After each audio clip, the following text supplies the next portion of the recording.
Acts 27, amazing chapter. It shows that God is with us even in the most incredible storms if we will hear his voice and if we will pursue the thing that he called us to do. Paul got this guarantee in the middle of the storm that he had been called to go to Rome to present the gospel to Caesar, I believe, because he was called in his commission to take this gospel to kings and to the Gentiles. When he appealed to go to Caesar, this was the opportunity. And in the midst of that storm, an angel appears to him and says, "Don't worry, your life will be preserved. You're going to go to Rome and you're going to stand before Caesar." Paul was being persecuted because of the jealousy of those around him who didn't like what he was saying or doing. Obviously, there was some theological misunderstanding as well because of the whole issue of the resurrection, and was it possible for someone to be resurrected, and the supernatural. And the Sadducees, as I've said, they didn't believe in the supernatural. But there were those also with Paul in the ship, those 276 men altogether. Amazing, must have been a really big ship, 276 men altogether. And they were suffering, and they lost everything. They lost their ship, they lost the grain, they lost all the cargo, because they didn't listen to Paul.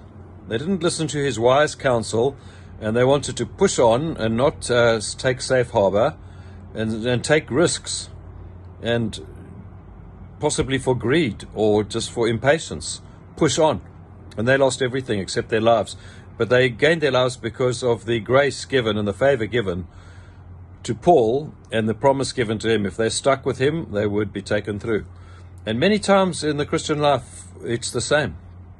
We find that good people suffer because of the evil intentions of the devil and even other people around them. And we find that people who want to push on and get rich quick and don't listen patiently to wise advice from an apostle actually find that they struggle and life is not so easy. But of course, life is far more complicated than that. But we see this in this story. And it's wonderful for us to contemplate and to know that Paul was told to have courage.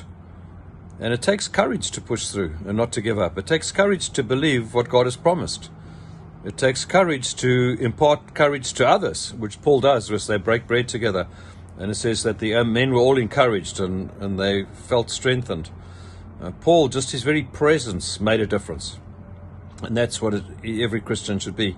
Our difference in every situation. We shouldn't be those who are discouraged, complaining, groaning, pointing out all that's wrong. But even in the midst of storms and troubles and trials, we should be those who can encourage others. I once knew a pastor in South Africa, an Indian pastor during the apartheid regime, who worked for a large shipping company. And down in the Cape, we have the southeaster. Paul had the northeaster.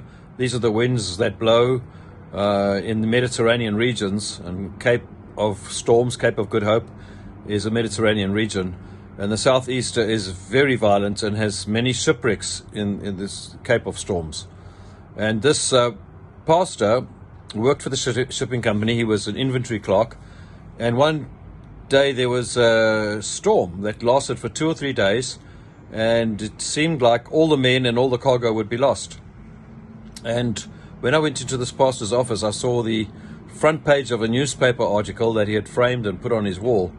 And it spoke about just the miracle of this crew and ship being rescued in the midst of all the storm, that the storm had stopped. And so I asked him, what's it all about? And he said, well, in the midst of that storm, he was called to go down to Cape Town to meet with the board of directors of his company. And so he took his files with him, knowing that they would ask about the inventory, because that was what they were expecting to lose. And when he went into the boardroom and sat down, they said to him, "Do you know why you're here?" And he said, "Yes, because of the storm, and I've brought the inventory." And they said, "No, that's not why you're here. We asked around our company because we know we're going to lose that ship. We're going to lose all those men. We tried to send a helicopter, couldn't get them off, and those men will die and our ship will go down. And so we asked around if there's anyone who knew how to pray. Is there anyone in our company who knows how to pray, who can call out to God to stop the storm?" And they said, and your name came up. And so we're asking you to pray. And so there in the boardroom, he prayed with the directors. And the miracle was that God stopped the storm and that ship was rescued. And that's why he had that front page newspaper article on his wall. Amazing story. You know, the priesthood of all believers in the marketplace, that we can make a difference. I hope that when things go wrong wherever you work, that they know that you can pray and that they can call on you and that God answers prayer. And then this pastor showed me on his wall also was a framed A4 letter from the directors thanking him for praying and thanking him for his role in the rescue of that ship. It's amazing. Just a wonderful, beautiful testimony. And I trust that we are encouraged as we read the life of Paul, and that difficulties will come, storms will come. But our God is faithful, and sometimes he stops the storm, as in the case of Cape Town. But at other times he takes us through the storm and rescues us and preserves our lives and takes us on to that thing he's called us to, the thing he's promised that he will do. And so it's good to remember God's promises. It's good to hold on to his word, good to read his word, good to pray, good to get promises and prophetic words before the troubles come, but good to have courage and to encourage others, even in times of trouble, that we can be those who can represent the kingdom of God well. God bless you.